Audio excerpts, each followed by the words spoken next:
from South Florida Technology Alliance. Welcome also to Grand Palms Golf Resort. I especially want to say welcome for that because without their support, we would not have been able to put this together. Right? And I want to thank everybody, especially the students. I mean, students who have come in from Kaiser University, from Florida Atlantic University, from FIU, right? And I have Nova students sitting there. Thank you very much for coming in. This is a program specifically, and then I have SageMod students, sorry for that. And this is a program specifically designed for students. Right? South Florida Technology Alliance has done a lot of programs we have had student summit, but this year we have a special focus on students, and this is a program that we really want to continue. And this is a program where we also feel very proud because one of our main goals is to give back to the community.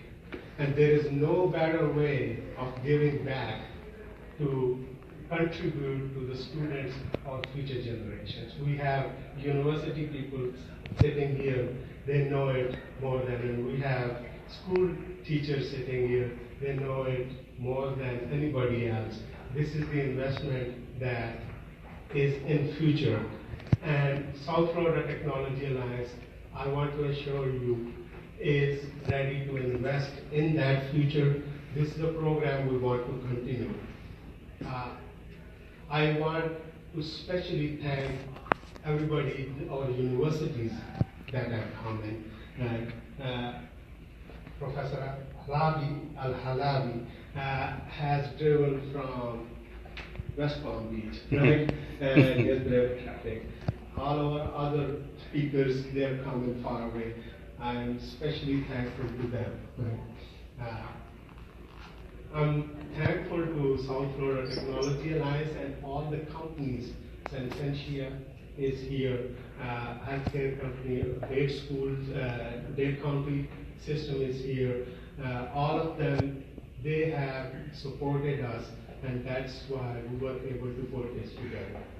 But thing that I really want to mention here is, as a part of this program, we are looking from South Florida Technology Alliance. This is not just a one event focused on students. This is something that we want to show commitment and we want to continue. And we're looking for people who are really passionate about education, who are willing to invest and who see future and who see value in investing in students' future. So we are looking for those passionate people to join, become part of our team, right? And join as our education committee, right?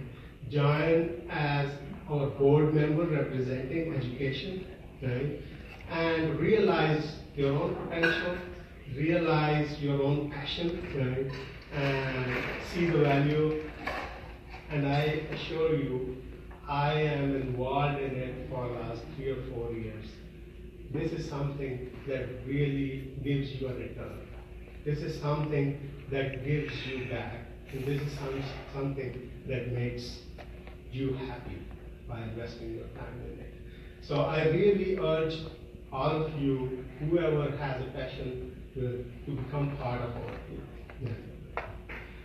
This program today is arranged on a panel discussion, and also we have a short presentation from Kaiser University. Right? Professor Tsar is here, right? And if you want to come in, please. Sorry, I forgot the name. Yes, please come in.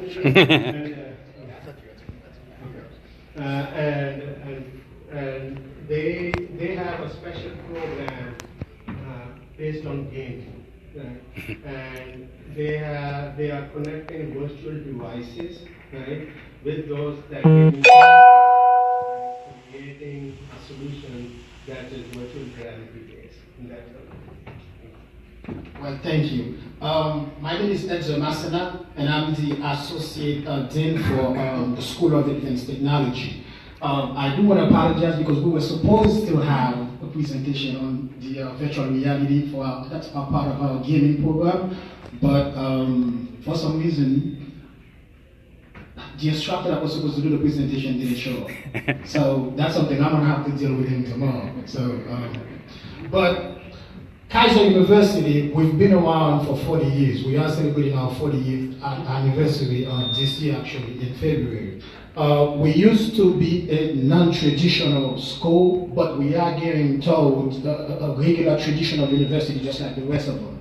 We are a SACS-accredited level 6 university, and what that means is we're pretty much just like everybody else, FAU, FIU. Just stand a little further back. Hold on, yeah. It might be your phone. It's your phone, yeah. You don't have to get that close to the mic. So we just like everybody else from an accreditation standpoint. We have associate, bachelor, master, and PhD doctorate level degrees, just like FAU, FIUs, and so on and so forth. What I really wanted to do is kind of extend us, the Pembroke Pines campus. I wanted to share with everybody that, what we have to offer as far as our facilities. We have about 38 different classrooms, over 7 different computer labs. We have a big auditorium that can hold over 125 people, plenty of parking space. I want to extend that facility to the community. I want you guys to, if you have meetings and you have seminars, you have events that you want to hold, just come on over and our doors will be open for all of you, free of charge. Maybe if you have employee trainings, any kind of trainings that you need a place to hold your events, just get at me and come on over and our doors will be wide open. We want to extend it because, we have this beautiful facility and, there's no reason for us not to be able to extend it to the community that we be serving. And that's really the reason why I'm here today, to kind of extend our facilities to the rest of the community and let you guys know that our doors are always open. Anything that, as far as locations that you may need, classrooms you need, trainings you may have, seminars, events that you want to hold, just come on over and we'll be happy to accommodate you. Thank you. Thank you.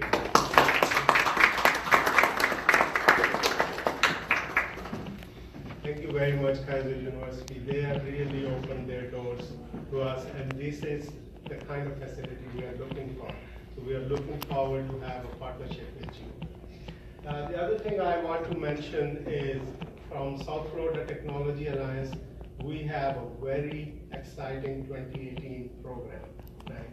Every month we have an event that is focused somewhere on social part of it, some technology events, right? Some learning events, and so I want to give the message that we have a very exciting program. Please become part of our organization, whether you can attend events or you can become part of the teams, contribute your time, just become members.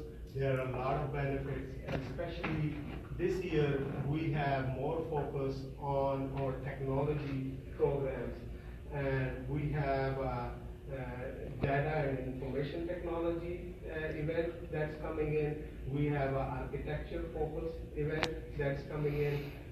We have a microservices event that's coming in, and a lot of other social events. We have a golf tournament that's coming in.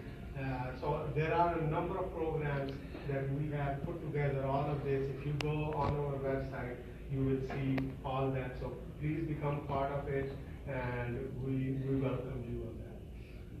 With that, we open our panel discussion. We have a very exciting panel here.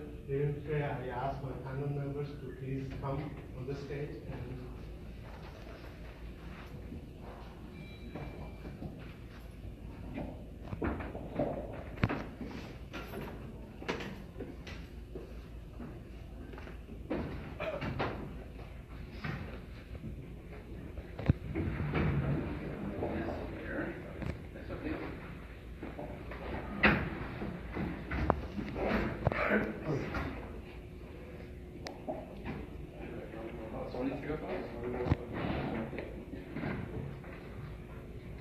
Well, first, thank you very much for coming in, right?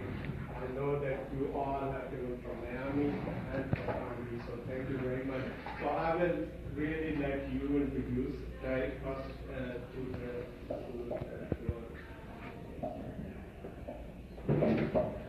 Thank you very much for inviting us. I'm very honored to be here. A quick introduction about myself. My name is Bassem Al-Halabi. I'm an associate professor of computer engineering at Florida Atlantic University in Puerto Rico. I've been there for 20 plus years, and I specialize in embedded and smart systems. That's my area of specialty. Good evening. Thanks for being here. Thanks for inviting me. My name is Maureen Majavali. I'm one of the senior IT managers for Miami-Dade County IT Technology. And I've been with local government for over 30 years.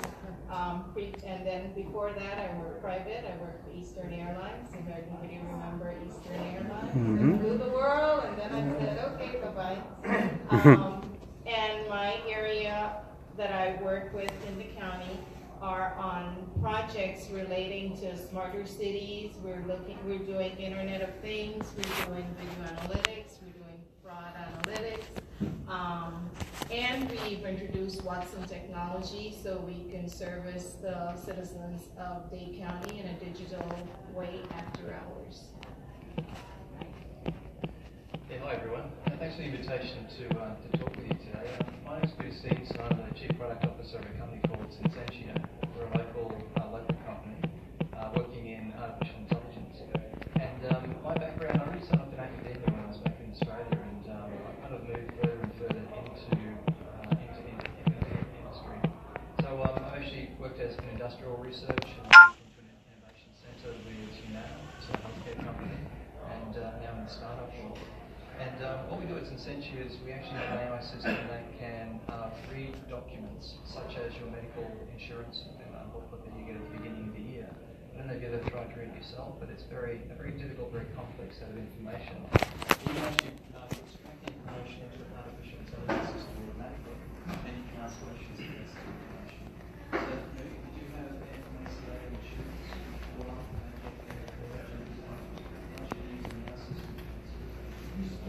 Pump up the volume just a little. If you can get it down with that.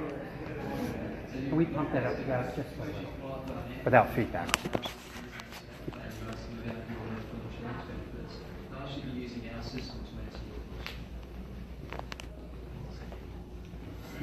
So you see, we have really exciting panel here.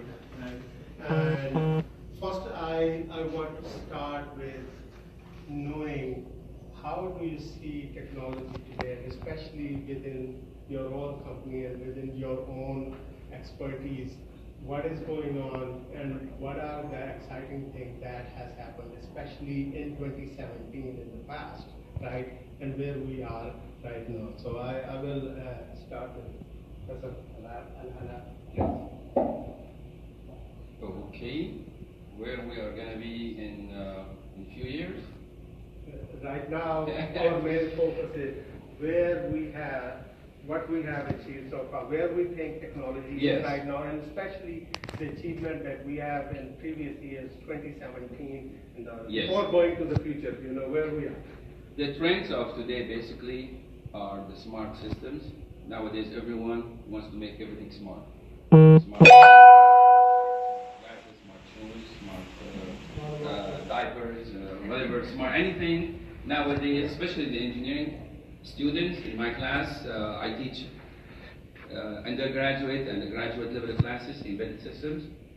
And of course, the innovation is basically the number one feature in my classes, and the sky is actually the limit, because every semester, every student has a different project.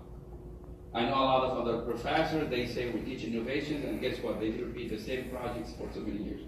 No, in my classes, every project, every student, every semester is something new. So you can imagine the level of innovations. So everything about being smart. And how do we make smart systems? I make a quick introduction so we'll have more room for questions in the future. How you turn everything into a smart system? It's basically, yeah, very, okay. basically just we have smart devices. Yeah, all connected together. It's the addition of some intelligence into any device. Basically, it's a little microcontroller that has an input side connected to sensors and the output side connected to actuators. Things turn on and off or move or unlock the door, lock the door, open the garage door, close it, turn the lights on, off, close the window, open the grate, whatever you want to do. And in between is a layer of software, which is basically read the input, do some analysis, make decision, and turn them into outputs. Now that little loop of software, the smarter you make it, which means it has more feedback, you make it more smart. The more you add to it, then you're getting more smarter and smarter system. And where is the limit? There's no limit. You can make your device as smart as you want.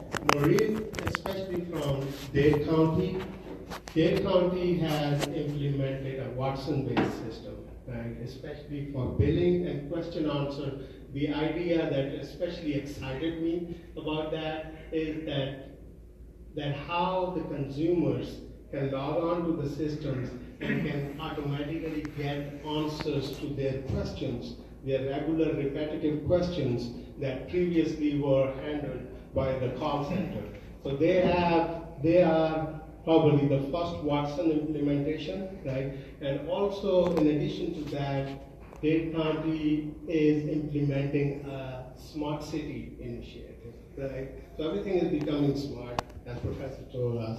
So city itself is becoming smart. So I'm very excited about that, and Maureen can tell more about it. So we're all excited living in smart cities. You can't hide from the camera, you can't hide from the sensor, so you might as well be a good citizen.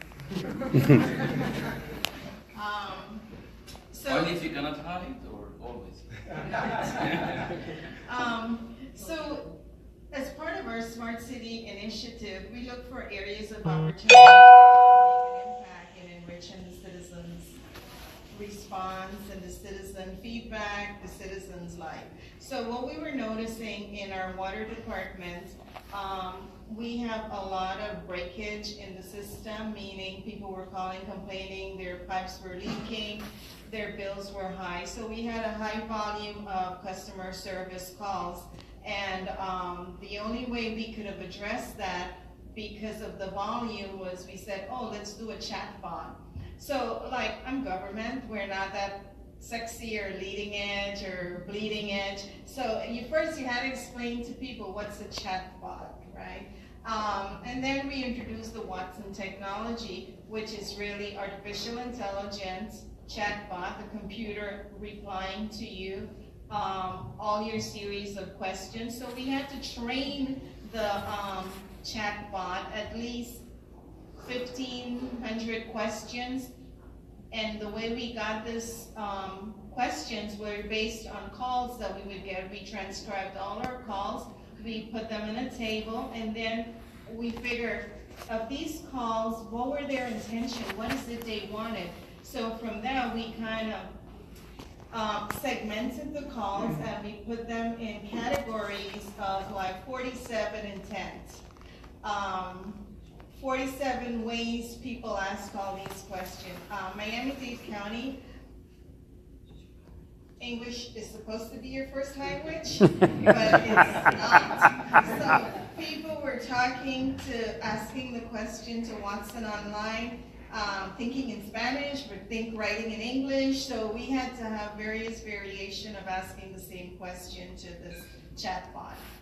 It was pretty successful because we saw our call volume in the evening taking over, or when we had overflow calls, it would revert to the chatbot. So the chatbot handled general questions, which is what Watson basically does, question and answer. But we took it a step further, and people that were late with their payment, we gave them an opportunity to ask for an extension, and based on your credit or your past history, the chatbot Watson would grant the extension. Then we said, oh, this is working out good. We can have them accept payment.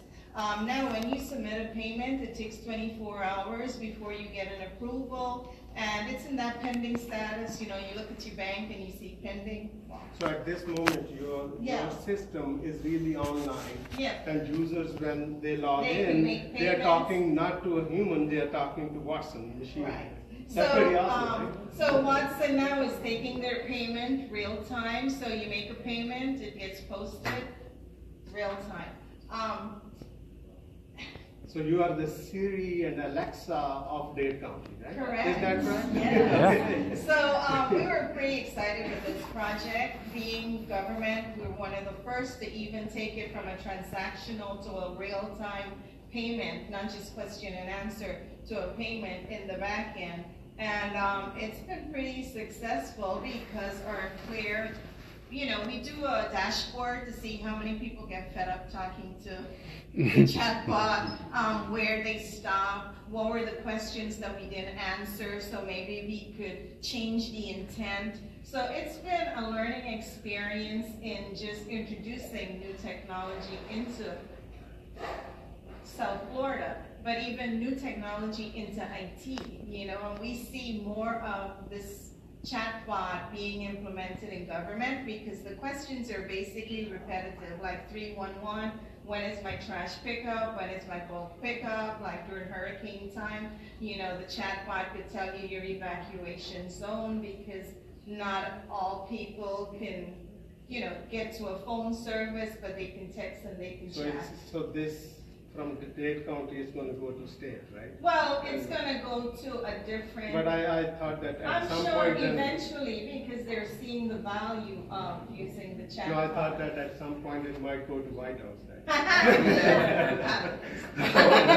Or maybe somebody else will be coming down. Yeah, it just excited me about that. Peter, it's a healthcare industry, right? And same thing that has been done using Watson in Dade County. Peter and his company, Sensentia, they have designed an in-house system. And that's a question answer system focused on this company. We are another speaker. Oh. Yeah, thank you. Here, next to me, my friend. Ooh.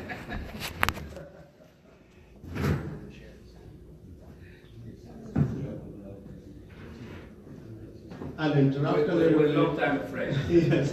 Shpile is director from TrackPhone, right? And especially our common focus is governance, right? And but I'll let him introduce first.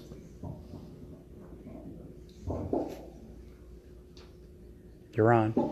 Good evening, everyone. I apologize, first of all, being late. And this is the life of an IT professional. We know the time of entry, but we don't know the time of exit. So, Asif has been asking me to come over, and I said I can only tell you in the afternoon, late afternoon, if I'm going to make it or not. So, my name is Shakil Hai. I have been working in IT since last 20 years. Currently, I'm working as Director of IT Governance at TrackPhone Wireless. I've been also overseeing their data integrity, information integrity group, besides other responsibilities. Thank you for coming. So I said Sensentia in healthcare has designed the same system. But what excites me about Sensentia solution is it's in-house, it's not IBM Watson based, right? And Peter is specialist in artificial intelligence, right? Everything these days is AI, right? And he is going to tell us more about that. Yeah, so in Sensentia we have kind of like it's a new type of artificial intelligence, and it's based on an older sort of technique called semantic network. So with machine learning and IBM Watson, it's actually very good at doing predictive analytics. So if you have a large data set, you can statistically analyze that data set, and you can make predictions about what's going to happen based on a new entry into that data set. So the questions like, when can I get my garbage pickup, or what movie should I watch tonight, or what recipe should I cook, it actually works very well. And if you go back and look at the Jeopardy, series that IBM Watson won, I mean, it did a fantastic job at beating out all these human, champions. But it actually only had a 72% accuracy rate for the answers that it presented, because I mean, there's such a wide variety of information. There's also new types of AI that are coming out, and this is the trend that I'm actually really interested in. And it's really what's beyond the next wave of artificial intelligence. Because if you go right back to the beginning, artificial intelligence has really come out in these big waves. First, it was game-playing machines, so Deep Blue, winning chess, beating Kasparov. Then there was robotics and everything that was happening there. Then there was neural networks, machine learning, and really what we're doing in Sensentia is hopefully building that next wave. Now, what's interesting with all of these new ways is that they're everywhere now. Every computer game that you pick up, there is an artificial player there using the techniques that were created 40 years ago. When you have robotics, I mean, your house is actually full of robots. If you take a robot, meaning a sensor, some processing, an actuator, your dishwasher, your washing machine, your vacuum cleaner, they're all robotics. It's all about robotics. And now we're moving into robotic cars as well. So you can see that kind of process is becoming every day. Now machine learning is actually every day as well. So the process that the problem that we're really looking to solve is where you need perfect accuracy, where you have a very well-defined body of knowledge, like your medical insurance benefits. That's very hard to understand, but it's complete. There's a formal definition of what you can receive benefits for and what you can't. But it's very, very hard for people to understand, particularly in the US, because it's such a complex and varied healthcare system. So really the next range is actually helping us, not just in the, kind of like the routine matters about garbage collection and getting an ID card and things like that, but actually helping us take that next step into things that we aren't very good at or that we need to achieve, and into new opportunities. So that's the trend that I think is very interesting. Is that at some point we will resolve our healthcare problems, right? I can't make you healthy. No, our healthcare program that's still stuck somewhere. Yeah, I think you're going to need some draft horses and some dynamite. Very, very difficult. TrackPhone, as I said, which we have special interest in IT governance, right? And IT governance is that IT companies are growing and systems are becoming complex and complex.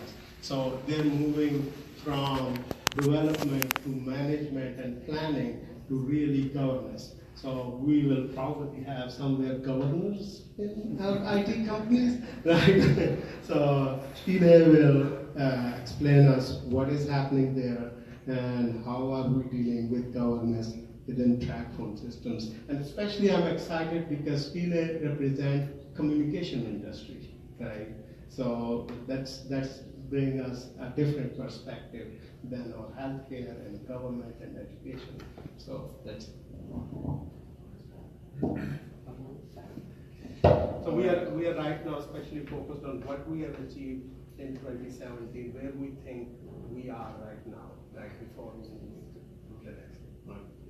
Well, governance it sounds like rules and regulations, policies, management of policy to begin with, and it sounds very boring and dry compared to AI, robotics, and machine learning, and all the cool terms we hear with respect to how things are being computed today. Why governance? And it's kind of odd in IT industry, which is known to be the cool industry, inventions, new things, and innovations. We saw in the 90s that a lot of startups dropped, and the startup culture was there. Anyone who had a brilliant idea would come up and then get funding and then start up, and depending on the idea and its sustainability, it grew from there. Whether this idea became sustainable as an organization that's repeatable in its processes and to reproduce the same performance over and over again, or it just got stuck in in the first product and it could not launch the second product. That's where governance came, when they started talking about processes, repeatability, and how could you continuously innovate. Then they started talking about IT value. How do you draw value from IT? IT became from lights on, keep the operation going, to an innovator or the partner or someone or an organization that would drive innovation in brick and mortars as well, not just the IT technology companies. So that's where the advent of governance became important. Also, the stakeholders started becoming more and more wary about the fact that they're investing a lot of money in IT and in their company, so what they would receive as value. So there were 4 quadrants, that were perceived at the beginning of this whole concept of IT governance. There are various models that came up. You must have heard about CMMI, Capability Maturity Model, out of Carnegie Mellon, and there were ISO standards and COVID and others that came later on.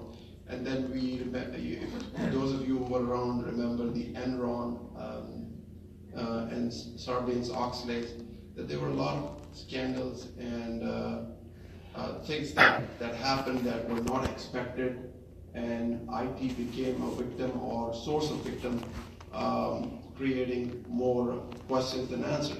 So the board members and the executive management started looking at IT value a little bit closer than they used to. Before it was just you invest and hope for your biggest bang for the buck, and then believe that you are going to get the value out of it. Then they started asking, how we can mitigate risks, how we can align IT with the goals of the company, because IT as an organization would like to go in robotics, in machine learning, and in any other thing that seems cool. But that may not be in line with the goal of the organization. So governance, that's where governance came into being and being accepted, is when you align the goals of the company with the goals of IT organization, or vice versa. And it's a continuous process of alignment. So in short, it's 4 quadrants. Quadrant number 1 is IT value, how to improve the value of IT and contribute to the value of the organization. And then comes the IT strategic alignment. So how do you align IT with the business? So business wants to sell hotel rooms. How does IT go in line with that and drive their technological roadmap towards selling more? And the third is learning and continuous improvement from people's perspective, from HR perspective, and from policies. And that's where you have the IT security and all the breaches that come that need to be paid attention to. And the fourth is the risk management, or the management of unforeseen events. How do you take calculated risks? So you define the risk of the organization, and you define your risk tolerance, and based on that, you are going to take. You always have to take risks. It may be less or more depending on the organization's ability to withstand. So those are the 4 areas of concentration of IT governance, and all these things fall into place. Innovation falls into place, and new projects and new advancements would fall into place and drive innovation from there. Sounds like life, right? Governance of life, right? And how we can drive value out of our life, right? How can we cover risks, right? So at some point we will be better governing our life too, right? With that, especially as we have talked a lot about devices and device connectivity and artificial intelligence and all that. But one of the things that, and we have a general audience also sitting here, right? So we feel like that everything is getting connected, right? And especially, we have the humans connected now, right? Each and every movement is being. And now the next thing is that our cars are connected, and they are already connected, right? And then our home is connected, and then our washing machine is connected, and so we are just connecting everything. So this is a special field within information technology, and this is called Internet of Things, right? So right now we have internet where all the information is there, and then we retrieve information. But now these things, these machines will be talking to each other. So this is a whole different world that's coming in, right? So that also steps into our future. So how do we view that world, and how would it be different other than the real technological things that are happening behind the scenes? How it is going to impact our life, and what kind of life we are looking at, So I will start especially from Peter. Sure. So I think whenever you're talking about interacting with a lot of things, I remember my grandmother, I think it was in the 1970s, we were in a little country town in Australia, and she'd grown up in London during the Second World War, lived an amazing life, and she was like looking at me and just saying, "Did you realise you live in the most amazing time?" Because we were actually watching a program about the American space program on a TV, up along the Great Barrier Reef in this little country town on the other side of the world. And she said it's just so amazingly connected. And if you think about it, of course, I was only a kid, so I didn't think a lot about what my grandmother was saying back then. But it's always stayed with me. And if you look back now, I mean, she grew up with the photograph, newspapers, the radio, the phonogram, maybe the telegraph. And so, but if you move that forward, you can see a trend. People have become more and more connected, but now you actually have this ability to connect to things as well. And this is actually going to change a lot once you mix artificial intelligence into the mix, because you won't just be talking to each other. We've started to talk to chatbots, so artificial intelligences through a website and mobile. But soon you will be able to talk to your refrigerator. You'll be able to have a conversation and engagement. And this is, I kind of started off in human-computer interaction and computer graphics. So we were always looking at building systems that we could interact with on a very personal level. And we're finally beginning to get to that stage where you can interact with pretty much anything that has an embedded intelligence.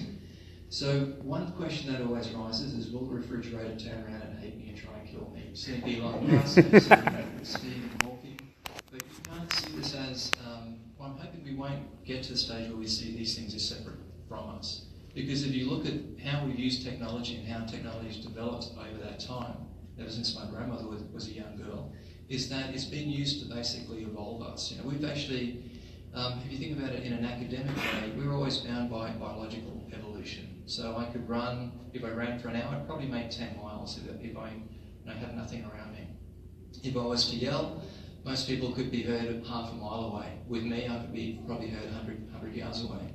But we had these abilities. But if you look at us now through mechanics, through kind of machines, and now through information technology, we can now travel at thousands of miles an hour. We can be heard across the world in an instant. We can survive in different temperatures. Okay, looking up to the northeast at the moment. We're very glad I'm in Florida, but we can survive in extreme temperatures. We can travel to another planet. We've extended ourselves in so many different ways. So I'm really seeing it as an evolution of us. It's something that we're driving, our own evolution. And but I really hope that we don't get to the stage where we do start seeing machines as acting against us. We still see, we're kind of seeing it to a certain degree with automated cars. A lot of people are fearful. But people were fearful about robotics. People are fearful about the ghosts and the zombie apocalypse and things like that. So it's, I think, in our nature to create stories around things that we should be fearful about. But I'm really hoping that we can have a kind of a more kind of settled and reasonable discussion around technology. So you see it more like technology and robotics and these things really supporting us, not really as you said, coming back and kill us, right? Yeah, totally. I see it being totally. So there's nothing like those movies that we see that those No. robots. I mean, if you look back, I mean, when robotics first came out, we thought robotics were going to, take over the world, and they haven't. Well, they have. They're all throughout our homes, but we basically use them to enrich our lives. So they take care of the tedious tasks, and we can take care of the more complex, more creative tasks. And that will probably be the direction that we'll head in. But if you think about just the power that you have in your pocket, and when I first started my career, the computer that I had to get a drone for, install, punch a hole through the wall because it was heating up my office too much. This thing was a monolithic machine, but the machine you have in your pocket is more more powerful. But more importantly, it does so much more. It really can connect you. You don't use a thing as a phone. Everything else, half your life is on that device. And that's I think the progression we're going to see is that we're going to become more integrated as a community with each other, but also with the technology around us as the interaction occurs between intelligence and kind of more personal things that old WYSIWYG Microsoft interface that we had to start our careers on. So Internet of Things, one more person, and so I'll give Professor. Yeah, something just came to my mind when you asked the question about are we good with information technology? Of course, the intention of innovation, especially if it comes from good people, the intention is always to improve the human life, the healthcare systems, how we communicate. The intention is always good, but not everyone in the world is good. Okay. So, saying that, there's always a risk factor. For example, when banks were created, it was supposed to where you save your money, right? But at the same time, some bad people took advantage of that. So when they steal money, they don't come to your shop anymore. They go to steal from the bank because they can pocket much more money in less effort. So the point here is with every technology, everything we do, when good people do something good, there is always some bad people who are going to take advantage of it. For example, again, when we think of the cloud, yes, it's much safer for you to put your information on the cloud instead of you keeping it on your local computer and you keep having to worry about saving it and backing it up, and losing it. Yeah, but this is very dangerous. Can you imagine when all of us, including the hospital records, the government records, the university records, everything on the cloud? And who is the cloud? Few people? Well, suppose they got upset that night and they shut down the world in one push of a button. It is getting scary. So we need to know that as much as technology is improving and helping, we need regulations, we need more control of it, because the information technology is moving way much faster than the government doing some regulations onto it. So also there is a safety factor, there is a security factor, there is also what's the word you bring? The privacy. I don't think anyone has privacy anymore. We lost that already. So as much as we need people to innovate, make things better, we also, especially for young generation, focus on not just making things better and faster and more profitable. Make it safer, make it more secured, and make it manageable, something that you can sustain and manage. So what I'm hearing is that even though we don't need to be scared about, but it's not something that's going to happen automatically, we have to be very careful. There's a lot of work to make it safe, to make it secure, to make it more private, right, and protect the privacy of it. So I move on with the Internet of Things and all that. But one of the very exciting things that is happening is the drones, right? So we are seeing drones coming in everywhere, and all they're flying. And I see that would there be a time that we will have like drones here and watching us all the time, and especially from privacy point of view, that's one thing. But then drone-based deliveries that are coming in, we are all hearing about Amazon setting up that. So every city is competing for Amazon. So that's another new exciting world that's coming in, right? So how do you see that, right? And if there is anything that so far, especially in your companies, that we have thought about it or it's coming in, so anyone of you two, if you want to take it. Okay. So I'm a technologist. I think it's cool. I have a Fitbit that's connected to my phone, that's connected to my health app, that's connected to how many times I walk the dog a day so I can get my steps in. So it's who we are. It's the new generation, you know. One thing in Miami-Dade County, Internet of Things, we're very proactive on all our opportunities to improve. We put devices with smart sensors in. Our water meters in the parks have sensors. We know when there's a leak. We know how much water we're using. We know when people are going to the park and steal water because they have their pressure wash business. They go fill up their trucks. We know who they are because we have cameras that have license plate readers. So you're in public places, there's no expectation of privacy, period. In public parks, we have cameras that monitor situation after hours when there's nobody there. When people drive their car there to do wickedness or jump in the pool when they shouldn't. We know who you are. We know what's going on. We have kids in the park. Public safety is important. We don't want child molesters that are in the park when they shouldn't be. We do facial recognition with our mugshot system. We know who you are. So there's no privacy in public places. And in your house, you give your information away. How many people sign up and subscribe to how many companies to get whatever free they're giving out? You're giving it away. Facebook, there's no privacy, there's none. So it's up to each individual to harness their own information. You go do a public search on your name. I need to change my name, you know, because everybody knows who I am. It's like I make a call and I say who I am. I'm sure that person knows who I am by the time I hang up the phone. You know, I call a realtor, she's gonna look me up and know if I qualify already for whatever I'm trying to buy. So tell her something else, tell her another name. But there's no expectation of privacy. Now with the whole thing of Internet of Things, security becomes important because you can be hacked, but everything like in the government, when we do government services in the cloud, there's a separate cloud from the normal people to government, to law enforcement. There's a different area. So there are governance for your data, and they're like our laptops that we carry around, the hard drives are encrypted, so if it's lost, you might as well don't worry about it, because we spend more government time trying to recover it than what the hard drive is worth.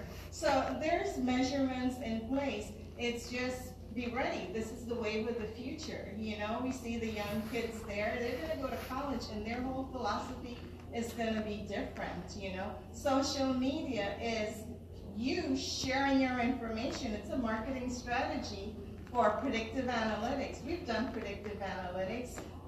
When a robbery occurs, we know where a next robbery is going to happen based on historic information. You know, we're talking. So you know all the robbers? Repetitive offenders. Okay. You know, one thing, Internet of Things and the stoplights. I could tell you how long it takes a stoplight to cycle through. I don't know if it's an adaptive corner, meaning it's a smart corner where all the devices are IP bases and they're all in sync, or if we still have analog technology out there. I mean, somebody said the highway was congested, they came through the back roads. Okay, we still have red light cameras in Broward County. You gotta be careful, you know? So it's the world we live in. We have like track phone is in communication, and communication industry also has a lot of data coming in, and they know a lot about us. So there's a lot of data concerns coming to your industry also. It's a loaded question. Obviously, I mean, I'll start with the initial statement that this struggle between offering and security will always be there, and it's an adaptive science. If you go a few years back, a few decades back, the US president used to drive in a convertible, and he could stand up and he could drive in an open, in an open street. But then something happened, and then they adapted to a new set of rules. So now the president is not going to be going in a convertible in open roof car. Similarly, a few decades back, or before 9/11, I remember we used to go up to the gate to see off, even if we are not flying. Now we are stopped at several checkpoints before. So this is an adaptive science, and cloud, when it came, I remember, at least in our organization, we kind of pushed back on cloud, saying that this is privacy concern, and there is CP&I regulation, this regulation. And the regulations started changing because everybody adapted to the new technology. Now that argument is thrown out of the window. Cloud is proving to be safer than on-premise. So this adaptive science is there. We need to be vigilant. Elon Musk, as most of you have remembered his tweet, when he warned AI as something that we all should be worried about, and he's one of the most innovative CEOs we have seen, are people who are driving innovation in technology, and he's warning us on AI. So what we learn from this is that we need to be vigilant, and the struggle is between offering versus what we are going to trade off.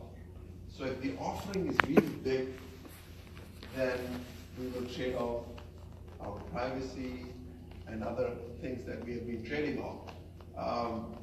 So tomorrow, if we find out that it's cheaper to do drone deliveries than manned deliveries, and maybe US it's not allowed, but some country would allow that, and then Amazon goes and they go out and start delivering, then US would catch up. So this is how it is being done, and we're seeing.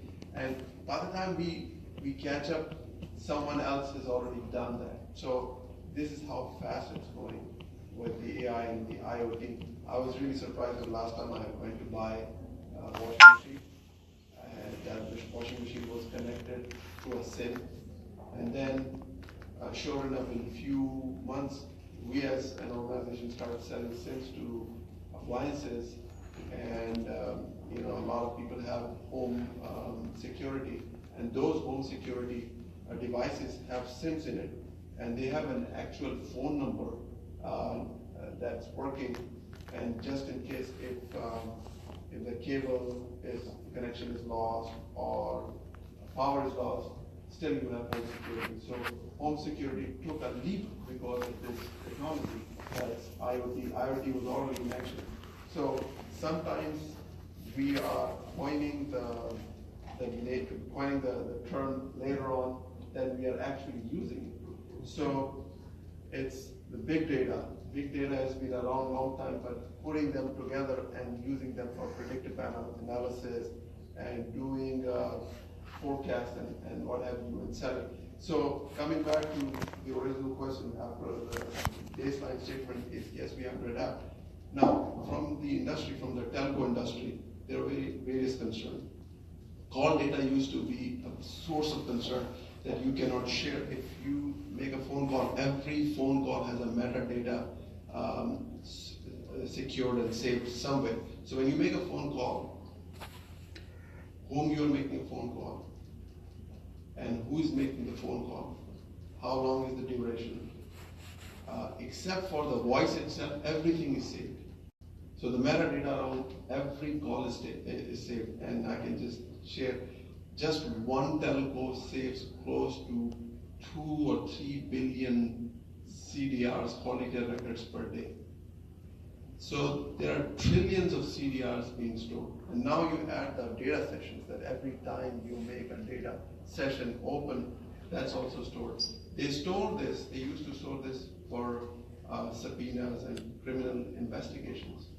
But in order for you to get to that information, that's almost impossible, except that you have a court subpoena, and then court has to, you have to appear in the court, or the organization has to table all the information. So those controls are there. There could be stealing of the information, misuse of the information, but we continue using that information. Same information could be used to sell, upsell, cross-sell, who to sell, whether, and we know what demographics and who's using the phone most. I mean, I see at my home most of the kids are pretty much glued to the handsets. And so these organizations are using this data to cross-sell, upsell, and to target that group, age group, using data analytics and whatever. That's just one trailer information, just one piece of information that could be used in order to improve the offering. Awesome discussion, right? The time just flies when you hear all that thing. So we are already heading towards the end, and we have limited time. So we have to go. But before we go towards, I'll ask one final question for all of that. And especially, I would like this question more to be focused on the students that we have here, right? And so my question is, if I ask you guys two parts of the question.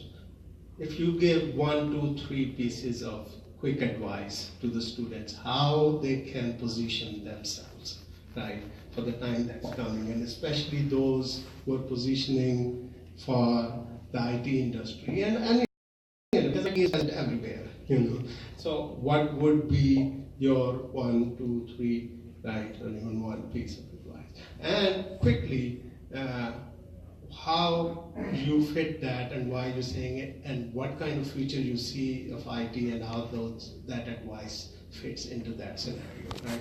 So I'll start 1, 2, 3 for everybody. I'll make it very quick. For the young generation, number one advice is do not get discouraged when you see so many people ahead of you making inventions. And many people start making millions and billions of dollars and say, there's room for everybody. There is room for everybody. All what it takes is you to start thinking and focusing and believe in yourself that you will make it, and then you will make it. The reason I said that, I always got an example. We all know ice cream, right? How many here doesn't eat ice cream? We all eat ice cream. Do you know when ice cream was invented? 1980s. About 3,000 years back. People have been eating ice cream for thousands of years. Do you know when the ice cream cone, where you put ice cream and eat it, do you know when the cone was invented? Let's say 100 years back. How many years between the two inventions? How come people have been eating ice cream for 3,000 years and they never thought of putting it in a cone to eat it along with the ice cream? So what I'm saying is, it's never too late to invent anything. Nowadays, inventions are rolling like crazy, but don't give up, don't despair, and don't be discouraged. There is room for everybody to invent. Now, where are the areas of inventions? The things in general, this is my second point, I'm going to say it very quick also, in innovations, in technology, I'm speaking at the lowest level now, which is the hardware, basically, and the embedded software. Things have to be smaller, so that every time you think of something, make it smaller. It costs less, so you can afford more. Smaller, so you can embed it in many applications. When my glasses cost $10, and then the embedded system costs 50 cents, well, guess what? I can afford adding 50 cents to the mass production, make my glasses smarter. How? When I forgot to wear it, it beeps after 5 minutes. It say, beep, beep, pass in your glasses. Just make anything smarter if you want. So we need to make things smaller so we can embed them anywhere. We need to make things cheaper so we can afford to have millions of it, right? And also we need to make things faster so they can give us a fast response. And the most important thing is, number one is what? The power consumption. Everything is portable. Everything is running on a little device, a little battery now. you can't assume that you have unlimited amount of energy. So everything has to be run on a low power. So those four things, they work against each other. Being small, being cheap, being fast, and takes less energy. From the innovation point of view, these four things work against each other. So your task as future innovators and engineers for the future, try to make all of them work together. That's my advice to you. By the way, it's a very difficult question because I was talking with my kids, and it's very hard to give advice to the kids to choose. By the way, we came here for difficult questions. So, what advice do we give to our kids? Our enterprise architect always talks about in our organization about AI and machine learning and robotics, and obviously this is something growing really rapidly now. But I would say readiness to learn is the most important thing, because we are adapting so fast. We're learning, our learning curve, we don't know how steep or flat it is. We will find out through history. But one thing we know, if you go back 20 years or 25 years, the jobs were in IT and technology 20 or 25 years back. Those jobs do not exist. And 25 years from now, the jobs that IT professionals and technology professionals will be doing will be totally different. 10 or 15 years back, we did not have an IT architect or enterprise architect. We used to have building architects, but now almost all organizations have IT enterprise architect. I can talk about my organization. We have a group called Data Integrity Group. 10 years or 15 years back, there was no organization or sub-organization within IT organization called Data Integrity. So 20 years from now, all the job roles would, or not all, most of them would at least change, if not get extinct. So readiness to learn, readiness to adapt.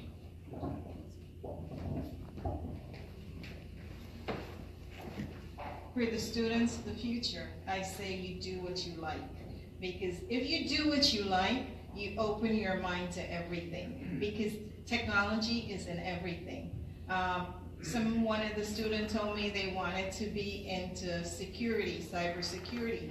Well, that's pretty cool, because when you look at, people think IT is just coding, infrastructure, telecommunication, security. IT is in everything. It's from fashion design, it's from it's everywhere. It's from medical, meaning it's as life. simple as child psychology. I remember my daughter went to school to be child psychology, and she did a lot of work with autistic kids. How technology could apply to autistic kids in technology? Just give them a disposable camera, and you would use that technology to see what that kid see. I mean, just like what you do, and there's opportunity for everything. If you like what you do, you become creative and you want to do it better. And in today's world, everybody applies technology to your day-to-day living. That's all I can say. Especially the artificial intelligence. And so what's your advice? Yeah, I think never come last on the panel where people have some really good advice. I think that's advice. But I can tell you some things that people have told me when I was young, and I never really understood what it meant until the situation arose. So first thing is just take the opportunity when it comes along. So you have technical minds. Not everyone does. People are very diverse, very different. Be given a wonderful opportunity, because a technical job can actually allow you to have a very creative career, and also something you can really put your passion into, but it can also give you a very good living, which if you're a musician or a painter, it's very hard to do. And but it's also a very transferable skill. So if you do want to travel, if you do want to take a look around the world, I think I've worked in 5 different countries and 4 different careers. So it's a very, very transferable skill. And that also plays into some things that will actually help you in your career, because statistics show if you kind of change jobs every 3 to 4 years, it helps you stay current because it gives you new challenges, but also allows you to kind of like move up the rung a little bit. So that's actually a good idea. But also, you have to always be learning. You always have to be coding. You always have to be building. Okay, build. Push out products as many as you can all the time. And then there's some other kind of softer skills too that, my brother always told me, if you're not going to worry about it in 5 years, why are you worrying about it now? Okay, stick to the big problems. And also work smarter, don't just work harder. Okay, if you can provide value in a particular area, jump into that, both feet, okay? Up to your neck. Just get into that area and then make that your signature. Okay, so to go in that direction. And the final one is that, and this is something I kind of learned, it took me into my doctoral degree to actually work this out. Don't always try to be creating the solution. Okay, spend time actually with the problem, really get to understand the problem. The more you understand the problem, the simpler the solution will be. So, don't always jump to something that might not even solve what you needed to. Okay, really get to know the problem, focus on that, the problem or the opportunity. And hopefully that will kind of steer you out of some troubles. Awesome advice, right? And if you allow me, I'm a moderator. I'm not supposed to contribute, but a little bit, if I want to add, is that 2 things.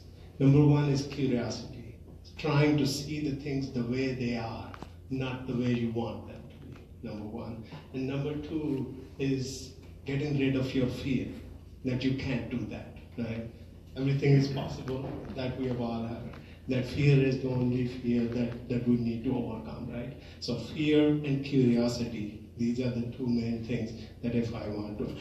And we are ending our discussion. Before I go to the question answer quick session, is there anything that I missed, and especially from the panel that you had in mind and you want to quickly contribute on that? Anybody? I'd like to take an extra quick minute. Yes, because I deal with students day in, day out. Obviously, I'm a university professor. And I've graduated probably thousands of students, and many of them I stay in touch with.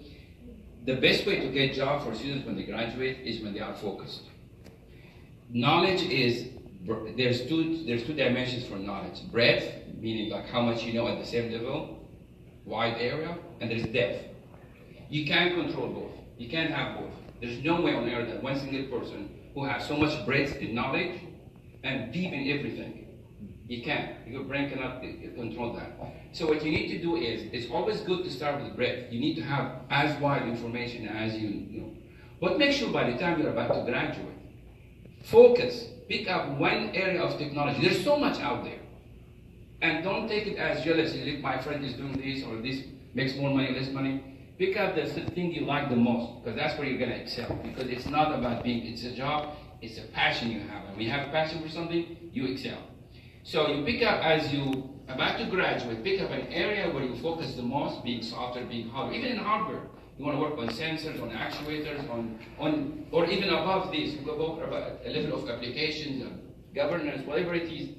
Focus on a certain area and become the expert in that. By the time you graduate, when you get for a job interview, I say, I know all of that, but this is my passion. That's where you get the job. Anybody need anything else? So we go to the question. Anybody has the question, I have. Please. So one over there. Actually, very interesting summit. I have many questions, but I'm going to limit them to 2. One is with technology advances comes adaptation, as you mentioned, but also comes addiction. So how do we combat addiction as far as technology? And can technology help addressing addiction of technology? And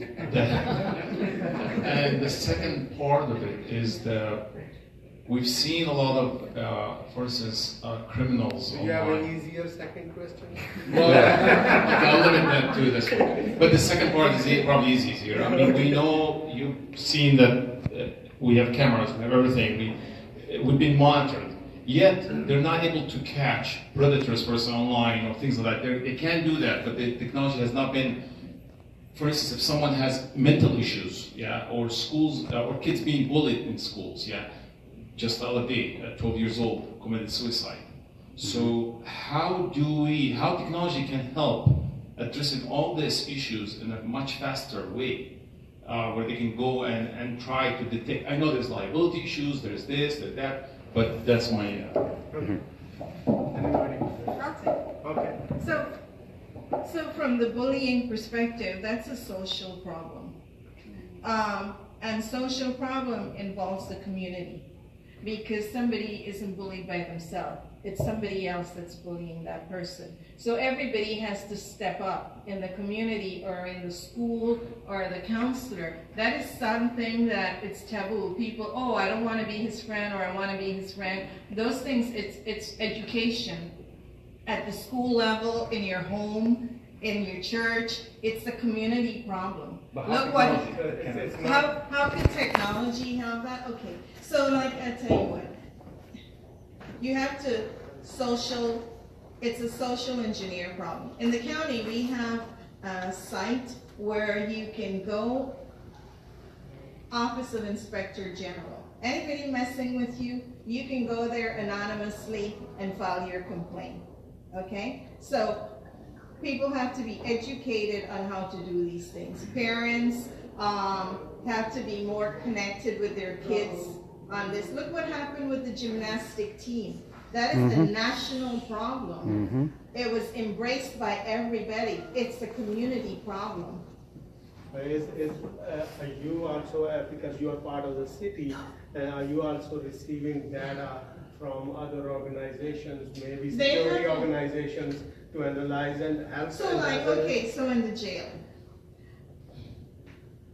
from public safety perspective, Miami-Dade County didn't really have a handle on health issues in the jail, right? It took situations where people were committing suicide, jumping off the jail, and when they had to pick up somebody, Baker Act, it was easier to take them to the jail than to find them a bed in a mental institution. From a healthcare perspective, there's not many beds for healthcare problems having to do with healthcare problems in the community. There's not many beds. Many hospitals don't have beds for this. It's a community problem. So basically what you're saying is We that some of the things track that we still need as humans to participate and be responsible. Technology is the bottom part of the problem. It's people, process, technology. People always come. Anybody wants to add? Yes, please.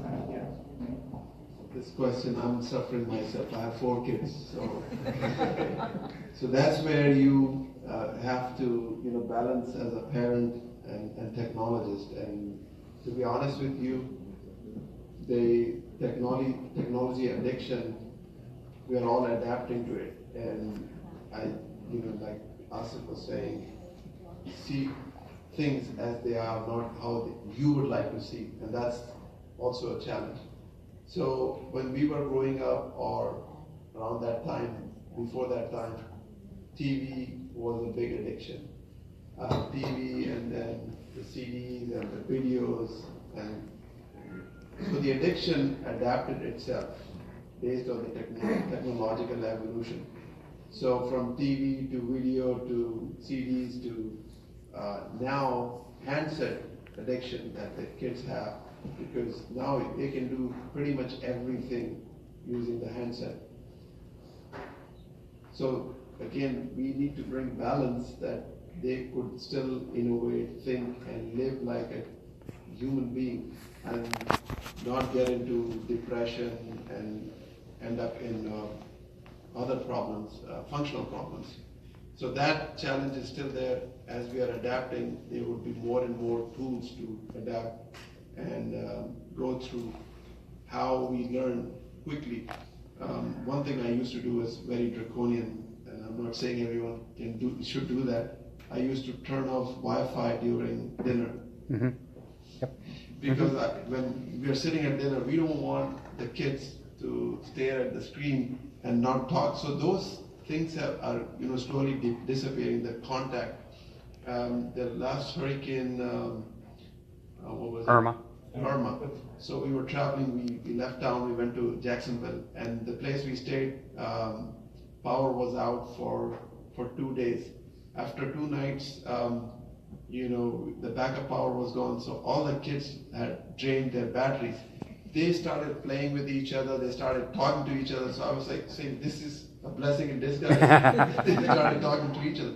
So these are the things that we are trading off, and that's where, so we will learn as a parent, and the kids will learn as kids how to and how much to use that until the next addiction, that next source of addiction is available. So there is no, silver bullet there, unfortunately. But just to add a little bit, technology, as I believe also technology itself will be telling us what we are doing and what we are addicted with. Just like one example, the phone has already started telling me, hey, look, you are driving, so don't do that, right? So I believe that Alexa and Siri at some point will say, no, you can't do that. so that way it will be. Anybody else? Where do you get your data and how do you validate it? Question is, where do you get your data and how do you validate it? Okay. Garbage in, garbage out. What data in particular? Okay, well, you mentioned about license plate reader. What if a car is stolen? Oh, because you cross-reference it with the registration and the person. Okay, but the car is stolen, so therefore, if the car is stolen, you just get the stolen vehicle, you don't get the people inside. Same thing with garbage in, garbage out. You can use Tor to cover your tracks. So you look at the people, if someone who's willing to cause problem, which is a minority, they're going to hide their tracks where most people don't. So if I had my identity stolen, health insurance, etc. So that's my point about data. Not only that, but data expires. As new technology comes in, you may get, like for example, I work in a data center. I can see macro level of changes, real large amounts, but with intelligence, it can see small. Like someone's knocking on my door.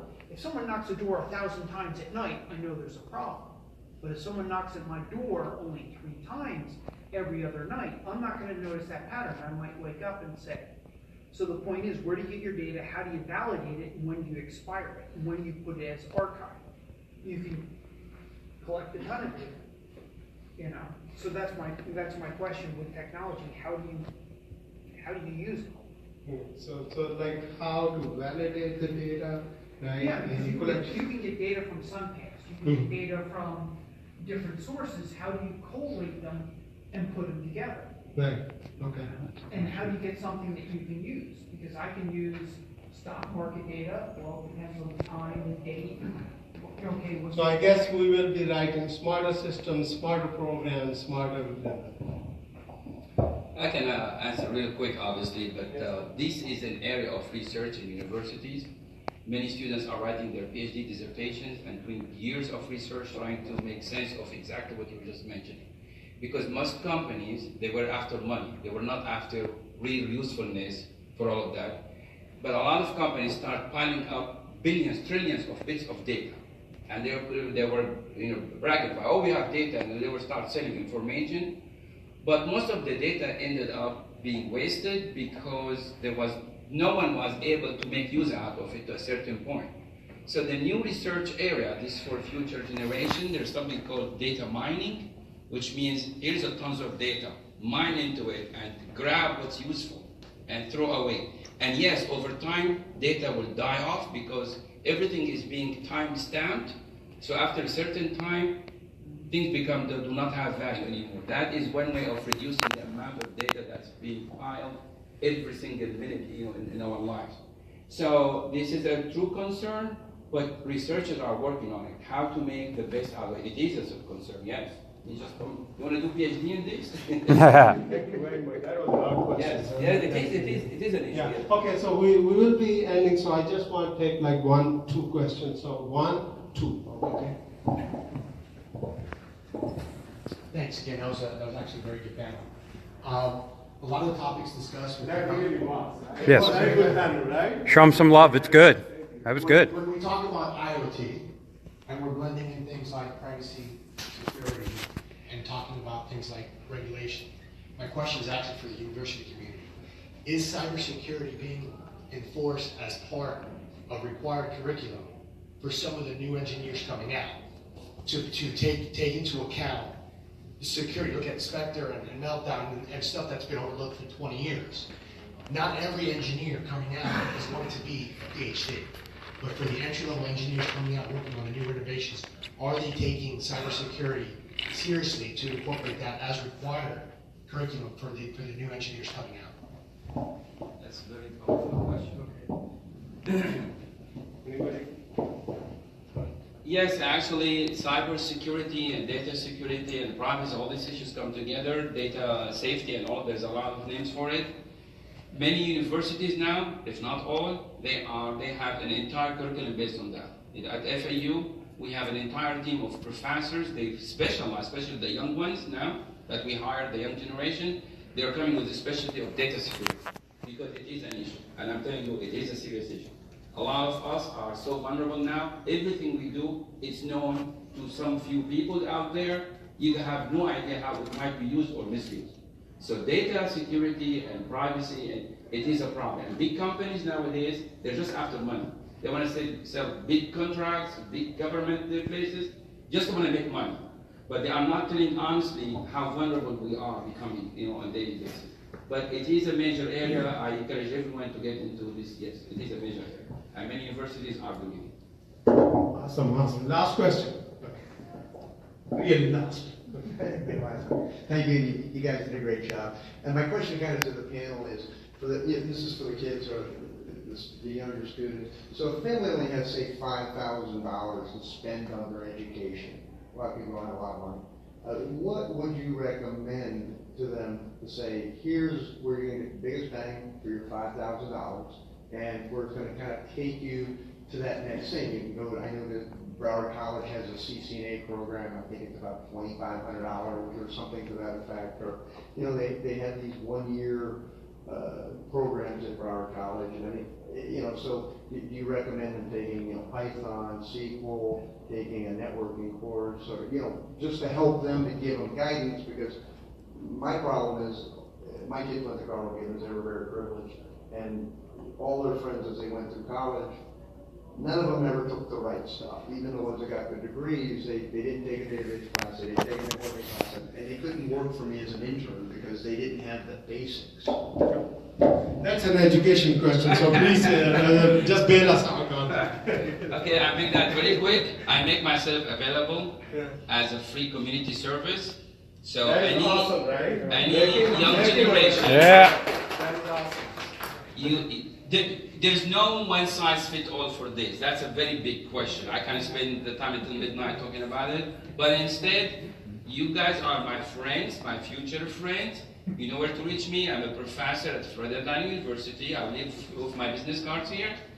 Feel free to call me anytime and ask me which language is better. I need to know where you stand on so I can direct you the right way. And I'm not trying to tell you where to go. Don't worry. Okay, I did promise that it was the last question, but I have my wife and kids sitting here, right? And my daughter is saying she has a question. Okay, so we got to make an exception. Okay. Go ahead. Sorry. Again, I want to say thank you. This is the first time I've come out to an event like this, and I was very impressed. So thank you for your contribution. My question is, we've been hearing a lot about net neutrality. How is that going to be affecting, the IT field going forward? You want to stay till midnight, or what? Especially, I know Sensentia is an online company. How is that going to be affecting it? Miami-Dade, the entire county, So, sorry, that's my question. Great question. Okay, so she said Sensentia. Did we get the question? Sure. Yeah, okay. So I think one thing you're seeing here is a very big movement in a power struggle between the telcos and the kind of internet industry, so your Googles, Amazons, Apples, etc. So and you basically see it just through a change in legislation. So that's how powerful the government can be in actually enacting legislation and changing the power balance. To give you an idea of how I see it, I would, when I was in Germany, I lived in a place called Heidelberg, beautiful place, beautiful castle, it was on the Neckar River. The castle was actually built by the Princes of Palatine. Okay, now what they did, and it's amazing if you ever get the chance to go, just drive down the Neckar, you turn a corner, there's another castle, you turn a corner, there's another castle. And basically what they did is they built a castle, they pointed some cannons out, and every boat that went past, they collected a toll. And that's and they made a lot of money, they built a lot of power doing that. And that's essentially the same process. I mean, what they're saying is that if you want to pass through our river, through our pipes, then you actually have to pay more if you want to move faster. So it's a kind of a tolling mechanism. I think, for a startup, I mean, if they really start tightening the screws, and we have, SLAs that are seconds between when we get the request from our insurance clients to when we have to return an answer. It's actually, it is a concern. Well, I mean, thankfully the SLAs we have are pretty good. But, I think for a lot of companies, when you're looking at that sort of productivity loss and the money that you have to pay to these particular companies and the gain that they'll see, so they'll really try and, I think, tighten the screws on that mechanism. I mean, it is a big worry. Okay, awesome. Well, thank you very much, and I would say big round of applause for our Professor and Peter Stephenson. Excellent job. Thank you very much. And before we close, I just want to say we have from South Florida Technology Alliance, as I said, a lot of exciting things coming up, right? Quickly. Can I close it out? The next program that's coming up, Glenn, very energetic member of our team. He's going to talk from my side. Thank you very much for coming. Thank you. Thanks, everybody. I'm going to be very fast. Glenn Benjamin. I'm the social media guy, so if I could just get ready to wave their hands and say, hey, because I got a bunch of people following and screaming what a great job we did tonight, right? Thank you. So we have a sign back here. I'm not going to pull it up. Our next event is going to be Tuesday, March 13th. Write that down, Tuesday, March 13th. We're going to have a Tech Talent Fest. What that means is we're going to put all the companies that want to get involved and their HR teams together with candidates here in the South Florida area under one roof, one single roof. We want to give you all the opportunity to go ahead and talk to those people, see if we can get them employed, if they're making career choice decisions, career development. We want to put all that together. It's going to be at Nova Southeast. We should have it on the SFTA website along with this video by tomorrow. So more updates to come. And before we forget, we had a couple sponsors here we forgot to mention earlier. So I want to make sure that you all stop by their booth. We have Markham LLP. You want to raise your hand, make sure everybody goes and talks there. And Apex, right? Your guys are in the back there. Wave your hands. Make sure on the way out you stop by, leave your information. Apex, your recruiter. And Markham, tell me again?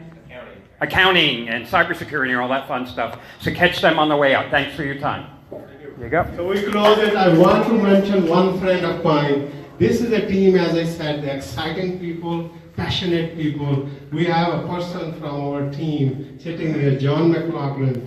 He had 4 weeks back heart surgery.